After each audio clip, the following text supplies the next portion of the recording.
Here we go. 5, 4, 3, 2, and 1. How's it going, ladies and gentlemen? Welcome back to the Old School, New School podcast. I am Will Charles Egan, and as always, We're starting off great today. starting off on the good foot. Chris Meekins, Hey, everybody. how are you today? This is the 10th and final week of our mini-series, Baller for Jesus. It's weird to think that it's already over. It is. It's like time is flying by. But Yeah. hey, Well, all good things have to come to an end. absolutely. But what? Maybe next week's going to be even better than the best ever. The best is yet to come. Maybe the best episode that we'll do yet will be next week. Yeah. I think we'll probably have all these episodes in a playlist on YouTube just to kind of compile this all in one spot. If you want to re-listen to this, if you need that advice, and then we'll, kind of have that tie in with a book or something that maybe we'll write in the future. Yeah. Hey, ideas. So what's going on with you? Everything good? Job's good? Yeah. Well, everything's perfect. No, but everything's good so far. So good. We've got ideas for the future. We've got potential things happening. My roommate might get another. We're speaking this into existence here. My roommate might get another job, and I might take his current job. So we'll see. But then another guy at my job was like, let's talk business. Let's go to a Starbucks and talk. And I was like, okay. So lots of different potential opportunities. Just remaining faithful to what I'm called to now, and we'll see where it leads. There you go. You just got to do the next right thing. There's a book on that, Doing the Next Right Thing. It's a great book. Is that what it's called? Yeah, it's called Do the Next Right Thing. So here we are, week 10. Why don't you go ahead and read that verse? So this is, be a bright light. Oh, that's so nice. So nice. It's Proverbs 4, verse 18. Sounds like a Frozen song. Be a bright light. The path of righteousness is like the morning sun, shining ever brighter till the full light of day. So the thinking is that your life is a bright light. If you walk in obedience to what God's called you to do, you will be a bright light. You will be, when people walk in. I was thinking of just the other day, I was reading my devotion, and it was talking about Peter.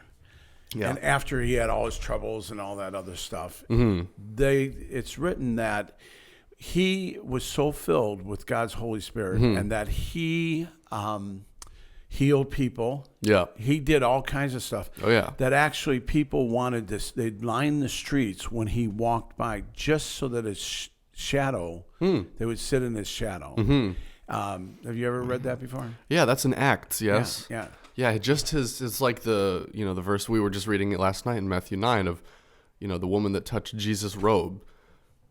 Just so I can be in the presence of this person. That person is so holy and so if I touched his righteous. robe that just was touching him, I'm golden. Right, then I'm going to be healed. Yeah. That's crazy to think that somebody could be so radiant with the Spirit of God. And the same thing happened to Moses when he was coming down off the hill. Yeah, he was doing a ski trip. Yeah, he was skiing down Mount Sinai. Mount Sinai. Yeah, he came off the mountain, and he had such a glow on him that he was radiating that they put a veil over his face. Yeah, I like the story of Peter better, just because Peter, we all know Peter was like, yeah, that's a bunch of crap. Let's go. Let's throw lightning. Peter. We'll kill them all. Okay, To go from that to being such a bright light of representing God, Jesus, the Holy Spirit, the Trinity, that even his shadow, some people were getting healed just from being in his shadow. Now, for an unbeliever or someone that's new to faith, someone that's old to faith, that's hard to grasp sometimes. Yeah. That just me being in prison. I mean, we're pretty pleased with ourselves being in the room. Right. I'm just joking. I'm pretty cool. But this is like a true story of you knew that Peter was in the room. You knew that he had a relationship with God. The man has showed up. You saw him and you're like, all right, something's going on here, and I want to be in his shadow. And so when we do these things, and you had talked about a way of tying these all together. Yeah. Well, when you have the last week, it's be a bright light. It's kind of like Matthew 28, where Jesus stops and says, all right, now go out into the world and make disciples of all nations, baptizing them in the name of the Father, Son, and the Holy Spirit. Be a bright light is kind of the perfect way to end this, steps to a spiritual purpose or baller for Jesus mini-series. Is it's kind of like you take everything that you've learned thus far and then you go and be a bright light. And it can really be summed up in like two different ways of living. It's be right with God and then be right with others. Love others or be righteous around others. Yeah, I read that someplace. Yeah, Jesus kind of summed up the entire commandments in those two lines as well.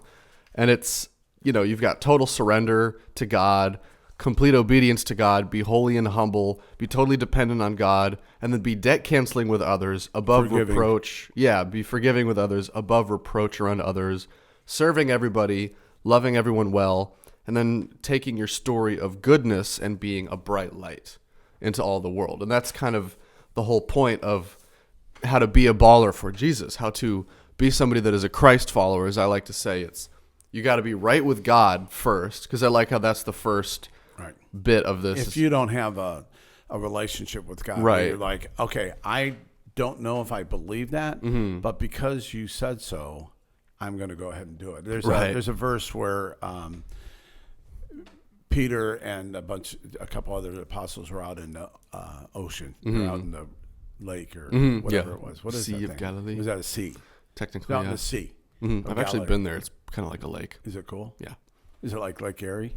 It's pretty. Yeah, it's big and it's still. The water's very, very still. It's not like you think of an ocean with waves. It's like a big lake.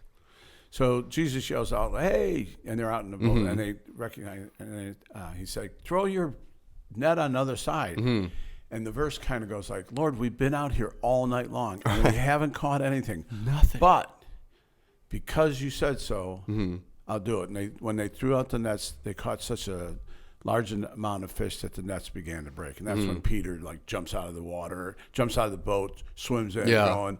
He's like, "It's Jesus! Oh my gosh!" But the point is that doing these things and walking out in obedience, it does not come naturally. Right. Yeah. So if you think that, well, I really don't want to be forgiven, well, yeah, that's not easy. Right. But if you figure out how to do it, there's some freedom and there's some growth that happens because of that. Sure, absolutely. It's the best way to live. It's the only way to really have a full life is, the fullness of spirit that comes with living for God is unparalleled. Yeah. And saying this it's the answer. This is not the answer. This isn't the, put in flour, add sugar, right, stir it with add some butter. This is not directions to make cookies. Yes. These are things that have changed my life. And when I do that, now, this is where I want to go today. Okay.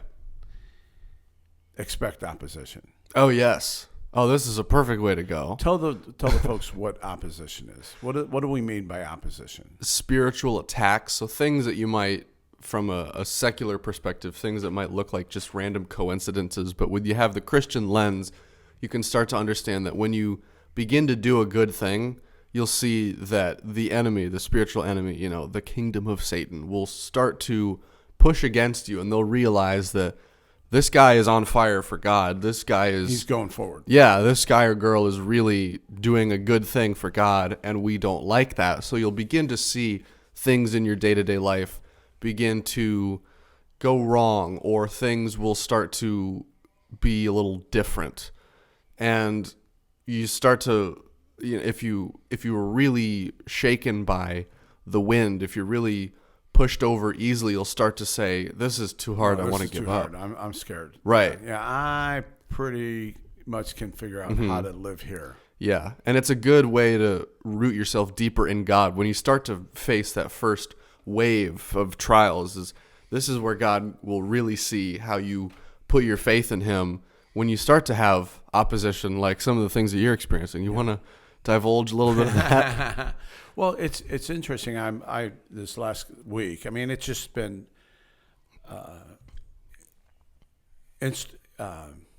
incident after incident, coincidence after Yeah. just I feel right now my wife's in the other room having a meltdown. Yeah. Because of spiritual warfare. She's starting a discipleship group where it's all wrapped out. It's going to reach women. It's going to do things. Well, 4 days before, people are like, hey, I don't think I want to do this anymore. And you're like, why? What? Well, I think that God doesn't want me to disciple other women, okay? And you've done all this work, you've done all the plan, and then all of a sudden, sometimes I think the last 8 weeks that I've been doing this car wash has been about the car wash, and part of me is like, no, this is more opposition because of what you're teaching. Sure. Because when you start teaching, if you talk to any pastor, they'll go, oh, I have to live through my message the week before. Yeah. Like, we're going to talk about being a good husband. Oh, wait a minute. I was a bad husband. We're going to be about a good steward. Oh, wait a minute. My car just broke, and it's going to cost me $6,000 to fix my brand new car because that one thing that happened wasn't covered. Right. Or on of course. 36,001 miles. Yeah, it's just over the limit. Yeah, that's what's happened to my cars at this shop today. And so I feel like every one of these things have been pushed on me in the last couple of weeks. And I was with a guy last night. We were talking, and he's like, you seem like you're a little aggravated. I'm like, no, I'm not a little aggravated. I'm just like, I don't know if I can take it anymore. I'm a lot aggravated, actually. Last night something happened, and it just, again, it's just a situation that I couldn't go to bed without getting on my knees and saying, okay, God, I'm going to forgive them. I don't think that I should. I don't think that I'm wrong. And I don't think they even know that they're wrong. They're just like... Right. Being themselves. But I need to go to sleep. Yeah. And so I had to get by the side of the bed. I had to say, God, I'm releasing these people to you. Your word says, cast your cares upon me, and something like that. Something like that, yeah. How does that go? Well, it also says something like, don't let the sun set on a argument or something like that. Right, because at 1 o'clock in the morning, the devil then wakes you up going, what are you going to do about that? Right. They're ripping you off. And so as you walk out, and then you would say, well, why would I want to be a Christian then if it's going to come after me? Well, because the opposite is the devil, what he does is he says, it started with the fall. Surely you won't die. Did he really say that? It's fine. You'll be fine. Just stay where you are. Yeah. And not that God didn't, I don't want to say God didn't punish them, but God withdrew his blessing from them. And it's like, oh, you want to work? Okay, here you go. Yep. It's like people that they talk about heaven and hell. Nobody's saying you're going to go to hell. God does not send you to hell. Right. What ends up happening is people say, well, I don't want God. Okay, well, you're going to get what you wished You're for. You're going to reap what you sow. Yeah, absolutely. This is when people talk about, I don't want to be a Christian because it sounds hard or it sounds boring. It's like, you got to have an eternal perspective. That's really the whole point of the ministry, and the whole point of being a Christian is what happens after you die, is the kingdom coming. This is what happens after we die. That there are people that are judged, and if you have accepted Christ in your life, then you can live forever. Right. And when you are a Christian, you have to have this eternal perspective of what is happening here is temporary, but it's getting me ready for what is to come. So when people have a secular perspective, they don't believe that there is anything after. And so they lose that mindset that Christians have, that this is only temporary. And while it might seem like, why be a Christian because this just sucks and everything starts to go horribly for me, it's like, well, it's because it's more important than feeling comfortable now. And that you can, I'm all about relationships. That's just, that's the most important thing to me. And so I want to be in relationship with people. Well, if I want to be in relationship with people, they're going to say, I need to be a bright light. So they go, well, what happened? And I'm like, well, I forgave them. How did you forgive them for that? Well, I actually didn't. I asked God to do that. Yeah. And that's just, I'm not going to bring up this argument. I'm just going to let it go. Yeah. Oh, doesn't that make you weak? Doesn't that make you a big wuss? Maybe. But Perhaps. guess what? My wife loves me. My kids love me. Mm-hmm. Will loves me. There's a lot of people that don't. What do they say? There's 10% of people that hate you, 10% that love you, and there's 80% that really doesn't care. Really don't care. Exactly. Right. There's 80%. Not everybody's that concerned about you. Everybody driving down Bee Ridge is not going, I wonder what Chris is thinking today. Oh, man, I really wonder how this affects Chris They Meekin's didn't life. know that I was on my bed praying last night. Yeah. And they don't think about that, and they don't care. And that's because you don't have to please others. Right. When you're being a bright light, you're impacting what is another thing about being a bright light that's a huge weight off my shoulders, that it's not about me. Right. You know, like we were talking about this in our little Bible study last night. It was when you pray for others, it's not the power that you have. Like, I'm going to just, this is going to work. This is going to work. He's going to be healed. He's going to be healed. It's not you. It's not how hard you can think about praying and think about how they're going to be healed. It's just your willingness and your acceptance that God can, because you are not healing the person. It's God that is healing the person through you. You're just a faucet. You know, the faucet doesn't cause water to come out. It's the myriad of pipes behind it. All the faucet has to do is open itself and allow water to flow through it. Right. And that's what provides the water. And that's how we provide healing. That's how we are a bright light to others, is it's not by my own strength, because that is such a relief for all of us, is that it's not what I can do, because I'll fall short every single time. It's just my acceptance and my belief that God has and that God can and that he's going to speak through me. You know, when you hear, if you've ever listened to a sermon before, a lot of the times you'll hear pastors, when they're praying at the beginning, they'll talk about, Lord, not my words, but yours, or like, speak through me, or something like that. And that's that example of God working through them. And it's kind of, you know, taking a step to the side and allowing the Lord to work in you, and not just you babble on about your own life and about what you know. Because there's only so much that you can do as a Christian and as just a human being. If you want to impact others, when you've got that supernatural superpower inside of you, you are just, I mean, the sky's the limit, you know? And it's almost like this podcast. You go, okay, well, let's just have a podcast. It's fun, and you and I can talk about anything, anytime we want. But then it requires some work. And then you go, well, I don't really want to show up, and I really don't want to buy a microphone, and I don't want to put it on the line. Yeah. And then but at the end of the day, it's like, well, why do we do that? Well, because we both believe that God called us to this. Said, hey, you guys would be good at this. And why are we doing it? Well, because we're putting God's message out into the universe. Yeah. That's just what it is. That's what it is. That's my job. Sure. And I get to enjoy that. So it's like painful sometimes to sit here with you. Yeah. Same here, Chris. Vice versa. Okay, this is our last episode. Yeah, this is that. No, as painful it is to do the work and set it up and blah, blah, blah, blah, blah, blah, blah. Right. When we walk out of here, I don't think you can understand this. There's this like, and I'm not saying it's being pleased with there's this ego that builds up in my stomach. There's this thing that happens that, like, I feel really good about that. Now, how many people are reaching? I don't know. It doesn't matter. Right. I'm doing what God told me to do. And I have this new sense of accomplishment, purpose, or direction that, like, because God's always saying, you just do what I tell you to do, and I'll make it happen. Yes. And so that's what we have to have. So that's one. Two. I think we've talked about the book, The War of Art. The War of Art, yes. And it's talking about forget being a Christian. Okay. Let's talk about running a marathon. Okay. You run a marathon. You don't wake up and you're going, okay, this is a marathon. But you push through this, like, pain. Oh, yeah. This wall to get to the other side. Right. And once you finish a marathon, you're like, I pretty much can do anything. Well, what does that have to do with running for 2.5 hours or 3 or 4 hours? Yeah. Probably 5 for me.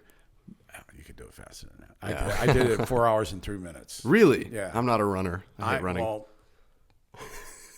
so anyway, so the War of Art talks about there's resistance in the universe. Yeah. There's this energy. We like to call it opposition. Yeah, opposition. We'll call it God, whatever. There's walls, and you have to push through. Mm-hmm. You go and put a fireman. Yep.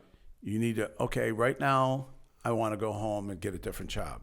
But today we need to push through this fear. Yeah. We need to push to the other side, and we need to get done with this. You can quit tomorrow. Mm-hmm. But when you get done with that fire, you're like, Yeah. this was freaking awesome. This is the best job ever. This is awesome. This is the best. I got something to talk about for a long time. Oh yeah, endless stories. When you finish the marathon, Mm-hmm. this is who I am. I can do anything. I've finished it. I can pretty much do anything. Mm-hmm. And just like with you, finishing college. Yeah. Oh yeah, because I never had a high school graduation. One, because I decided to do homeschooling, which is I regretted it, but I also learned a lot. It was like the best and worst thing I ever did because I'm extremely extroverted, and I hung out with like 3 people as opposed to hanging out with hundreds of people every day. Right. And so for me, I was like, I'm dying. But on the other hand, I got to focus a lot more on, personal growth. I got to start writing a lot more. I got to begin dual enrollment in college, so I got the ball rolling early on that. But I never had like a graduation ceremony because COVID as well. Right. This is graduating class of 2020, the worst year to graduate ever. I had no cap, no gown, no graduation ceremony, no prom, no grad bash, no nothing. And so I was always like, dang it, that sucked. But I would always been saying like, high school graduation, it isn't the most important thing because it's not like you have a choice. When you graduate high school, it's like I did the thing that I'm supposed to do, right? Graduating college, on the other hand, that's another thing. That's a big accomplishment. Because you chose to do that, Right. and you decided which major, and then you pushed through it. And when I graduated college, it was like, finally, I got the thing that I was looking for, and I actually deserved it because I chose to put in the work, and it wasn't like a mandatory assignment or anything. Right. So that's what the difference is, and kind of with the faith is when you finish the job, when you get the job done, it's all the more rewarding because it's not a thing that you chose to do. I mean, you can choose not to, and you'll live an easier life that you'll just coast through. But at the end of eternity, you'll have a lot to pay for. Whereas with this life, when you choose to follow Christ, it's carrying your cross daily. Yeah. But the end product is so much more rewarding. Did you ever meet someone that, well, you're young yet, but that's gone through battle with cancer, and they're like, okay, I'm healed. Yes. They're like a bright light. Yeah. You go, oh my gosh, how'd you do that? And they go, well, this is what happens. And they feel, yeah, it was horrible. Mm-hmm. But when they meet someone that's going through the same thing, they can say, hey, listen, I was there. Right. Yeah. I know what you're feeling. I feel your pain. Mm-hmm. I whatever. And so being a bright light is really about a Christian, a new Christian saying, I don't have to tell you. I want you to see that my life has changed since I've been in this relationship with Jesus. Yeah. And being a bright light is just doing life well and saying, it's what's going on with this car wash. Excuse me. You would be amazed at how many people want to talk to me about the car wash. Really? You would be amazed at how many people want to tell me how and what I need to do. Oh, yes. But here's the funny thing. They're like, this is awesome. Mm-hmm. I just want to have a conversation with you because this is like, why would you do that? I'm like, well, because I want to see what God's going to do with me. Yeah. I was thinking I could make some extra money. There you go. Yeah, maybe not immediately. Maybe not today. Maybe not yet. But they say, well, what happened? Well, I believe that God gave me permission, so I'm not feeling bad about making a mistake anymore. Right. Yes. God allowed me to do this. Now my job is to say, okay, God, how can I do this to the best to bring glory to your name?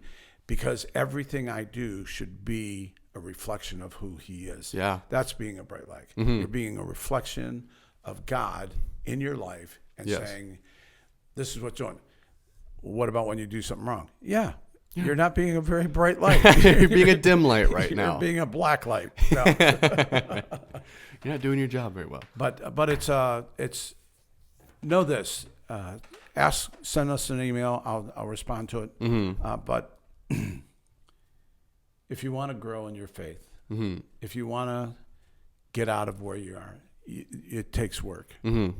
If you want to be a fireman, you got to go to fire school. Yeah. If you want to be a psychiatrist, you got to go to college. Go to college and get a degree and actually do something with a degree. Yes. Yeah. But if you don't do something about anything, you're just going to get pushed back, and then you're going to go, I guess I should have, I should have bought that house, or I should have said hello to that good-looking girl. There you go. Yeah. You're allowed to say that. I'm not allowed to say that. You're allowed to say that. I'm 67. I'm not well, that's true. That's okay. Fair. Or say hi to that person, because that's what we do. Yeah. We say hi to people. You talk to people. We will probably have a shortest one so far because I'm out. Well, I can keep going. Oh, go. Here's my thing: I can just keep talking. Going. No, but the what was I going to say? I was going to say something.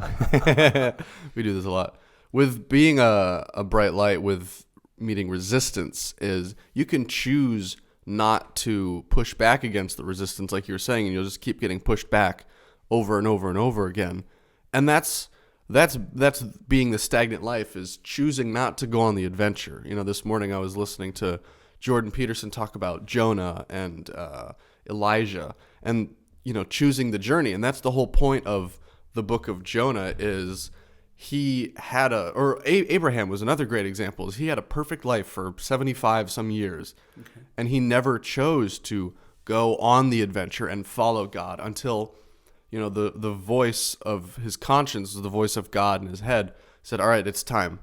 Now you can stand up and let's go.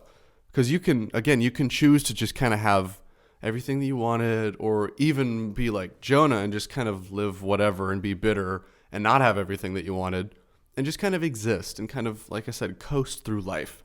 But being called to the adventure is more rewarding and more needed.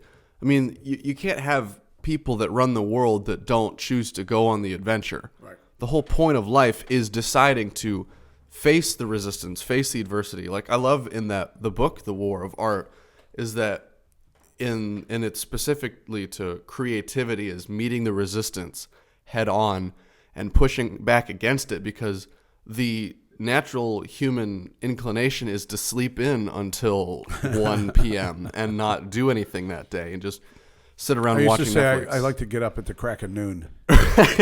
That's on my off days. One of those. Oh, that sounds really nice right now. Yeah. But you have the inclination on your natural tendencies to just do nothing and slack off. But deciding to actually carry your cross. Sorry. And say, your phone's ringing again, you fool.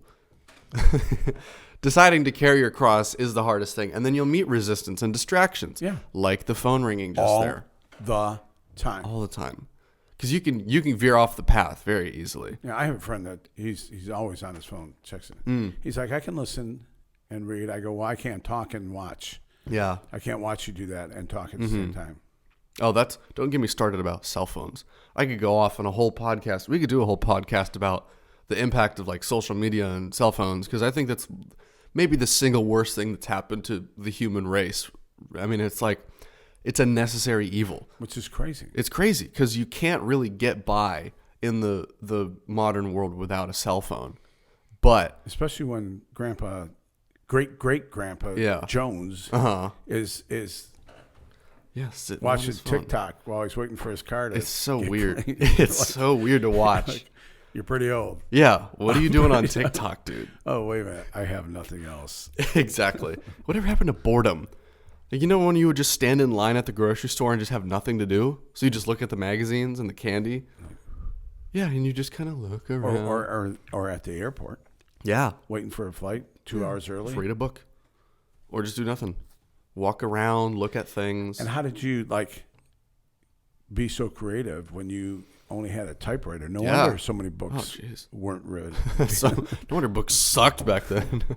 I took typing classes. Oh, yeah? Great. I was like, this is the stupidest thing I ever It is the dumbest thing ever. But now we have good keyboards. Now I don't have to. I don't know how to. I still am. Oh, I still have to look at the keyboard. Yeah. I can't type without it. But I think we're impeded by the ways of the world from being a bright light, from things like, social media just being a black hole that you get sucked into. And, oh, look, it's been 2.5 hours of me just sitting here getting nothing done.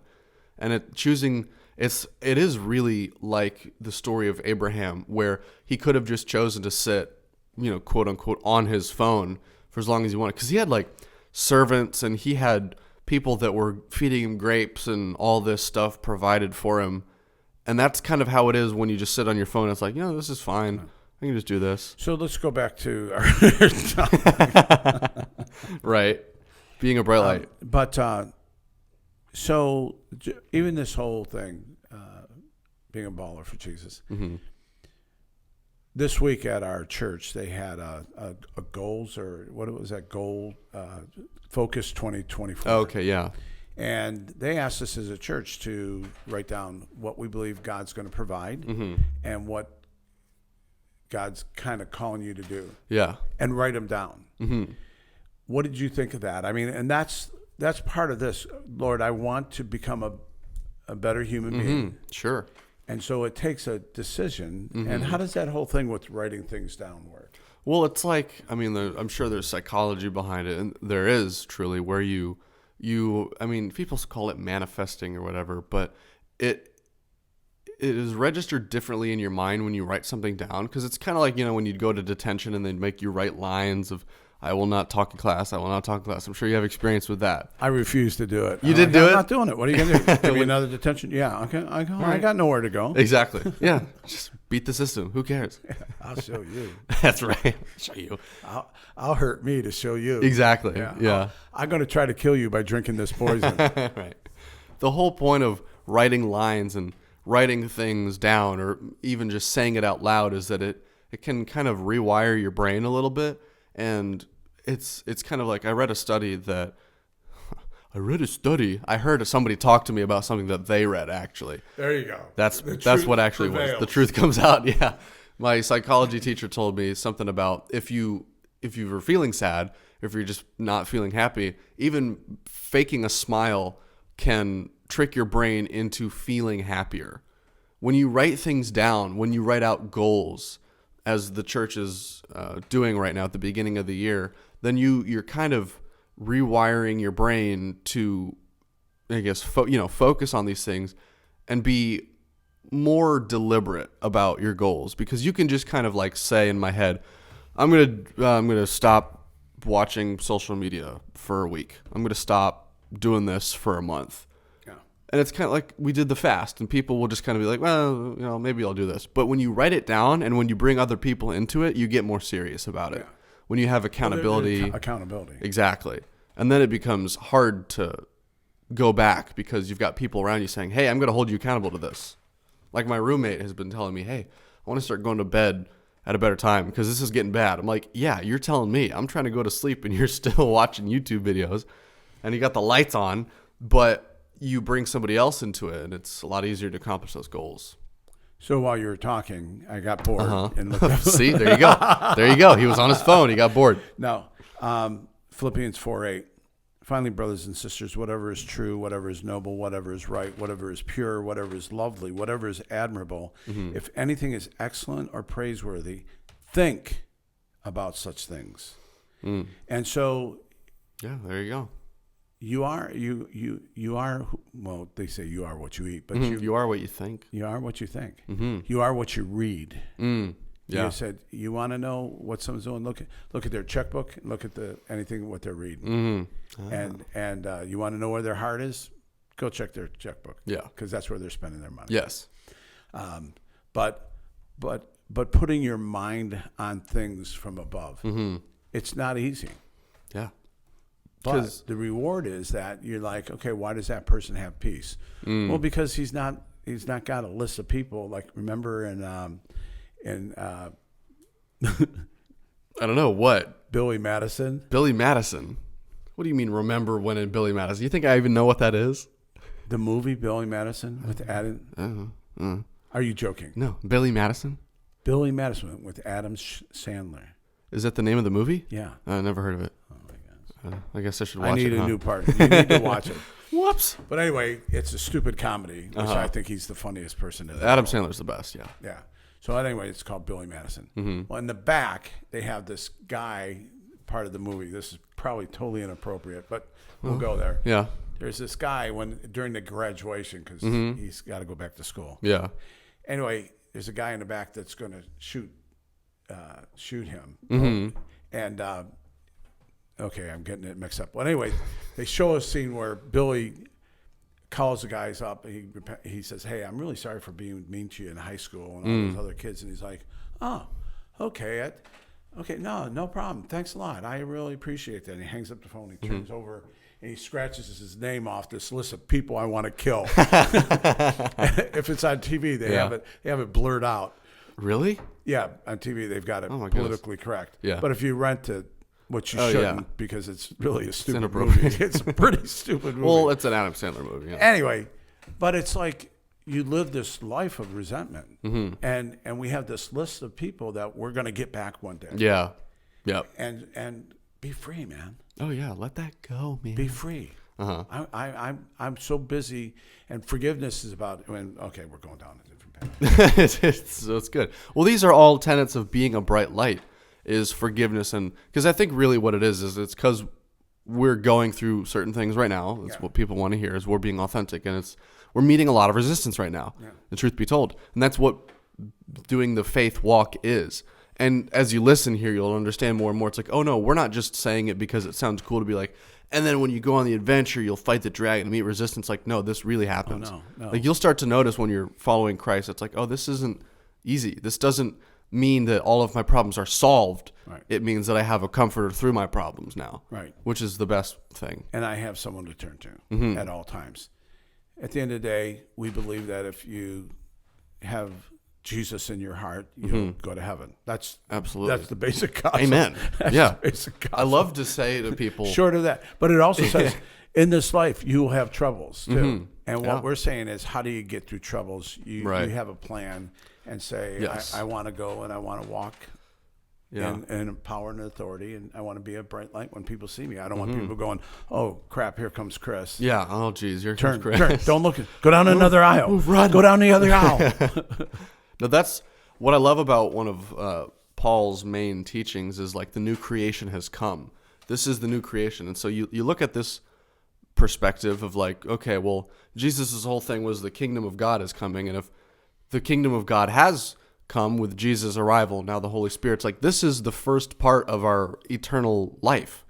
Like, I love to tell people, like, hey, I'm going to live forever. And they're like, okay, whatever. And I'm like, no, like, I'm literally going to live forever. It's like, sure, I'll die, but my spirit won't perish. I'm going to wake back up and I'm going to live, heaven on earth here for the rest of my life.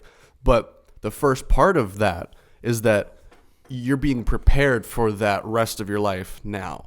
I used to argue with guys at the fire station, and my statement always was, they're like, well, how do you know that? I go, well, I'd rather live life believing there was a God and finding out there wasn't, than believing there wasn't a God and finding out there was. Yes.